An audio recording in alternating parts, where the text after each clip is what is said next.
This is CNN Breaking News. Ladies and gentlemen, boys and girls, MMA fans salty on Twitter, Jake Paul has taken the victory over Tyron Woodley via an 8th round split decision. We're going to be talking about this today very briefly. Just wanted to come on here and talk about it because I see a lot of others talking about it. I got the fight winner right, but I did not get my round or exact prediction right. So let's talk about that right now. Here on Gloved Up, the #1 YouTube boxing exclusive show, and I am your host, of course, Patrick McGough. Welcome everyone back to another episode. Let's get in to the breakdown. Jake Paul versus Tyron Woodley.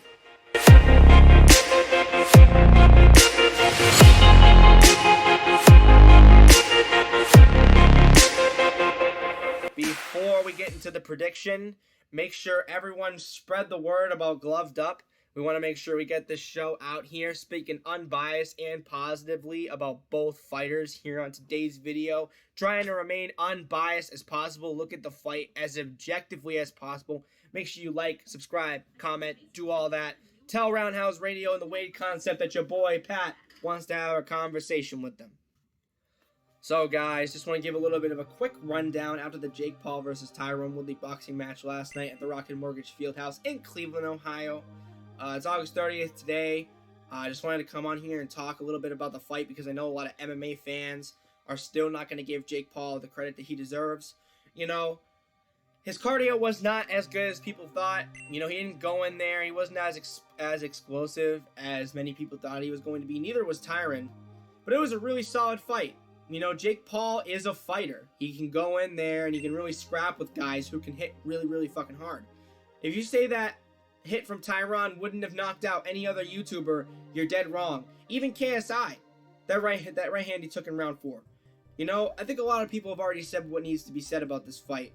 Here on Gloved Up, you know, we just want to spread a positive message about YouTube fighting, to give credit to YouTube fighters, and also be unbiased as possible. And you know, Jake Paul did not have the cardio in that fight.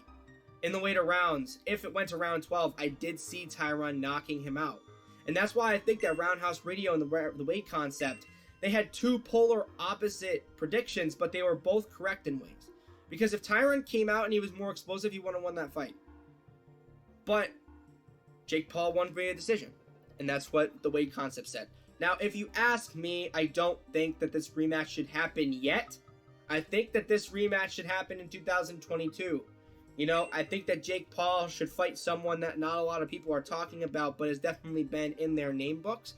Maybe not an MMA fighter, but maybe a low-level boxer, or maybe some sort of other athlete, like a football player or a cricket player. You know, maybe fight Adam Saleh. You know, fight cheaters. You know? But the thing is that Tyron, he says he won that fight. It was a split decision. I don't think it was a split decision. I think it was a 6-2 Jake Paul. I thought that Tyron won the 4th round with that hit. I think this should have been counted as a knockdown, because the thing is that Jake Paul was on the ropes, but he definitely was going to go down if the ropes didn't save him. So correct me if I'm wrong in the comments or anything like that, but I think that Jake Paul should have gotten a knockdown. Listen, I wanted Jake Paul to win, okay? And I'm still saying how he didn't do as good in the fight. He even said he didn't do that good in the fight. So I think that me and Jake are on a similar level of thinking here. But the thing is, this fight teaches us a lot of things. It teaches us that Jake Paul needs to learn a lot more about boxing. It says that he's a lot better than what people gave him credit for. A lot of people thought he was just a one-trick pony. And that Tyron still got some work to do. You know, Tyron is still saying that he won that fight. He's going to get the tattoo. Let's see him get the tattoo. I do think that Jake Paul should fight Tommy Fury next. That is the ideal fight for him. Tommy Fury, he doesn't sell as many pay-per-views, but he's a boxer. If he beats Tommy Fury, he beats a boxer, he gets a lot more recognition from the boxing community. That's what I think.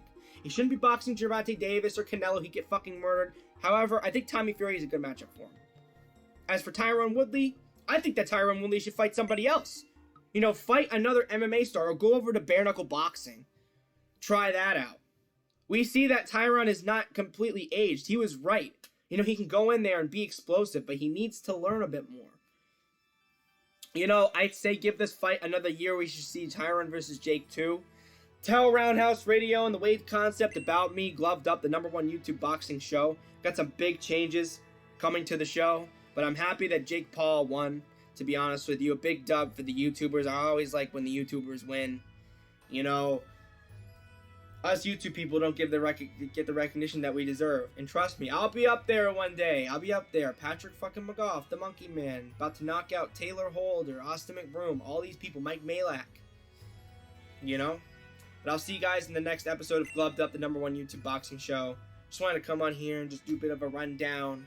Be a little bit more candid because I feel like I'm a little bit exaggerating my points and then I don't really get out what I want to say in the episode. So I think I said what I needed to say. All you MMA fans are salty, but all you Jake Paul fans may need to, slow your roll a little bit. I mean, I just said that Jake Paul didn't do as great in the fight as we thought he did, but I think he showed up in the fighter's instinct way. He got hit with some big shots, but he came back from them and he was able to win the fight, which is incredible. Can't judge the Pauls. Goes 8 rounds with an MMA champion. That's good enough for me. If he never fought again, Jake Paul fighting an MMA champion, Logan Paul fighting Floyd Mayweather, the best boxer of our generation, that's pretty damn good, man.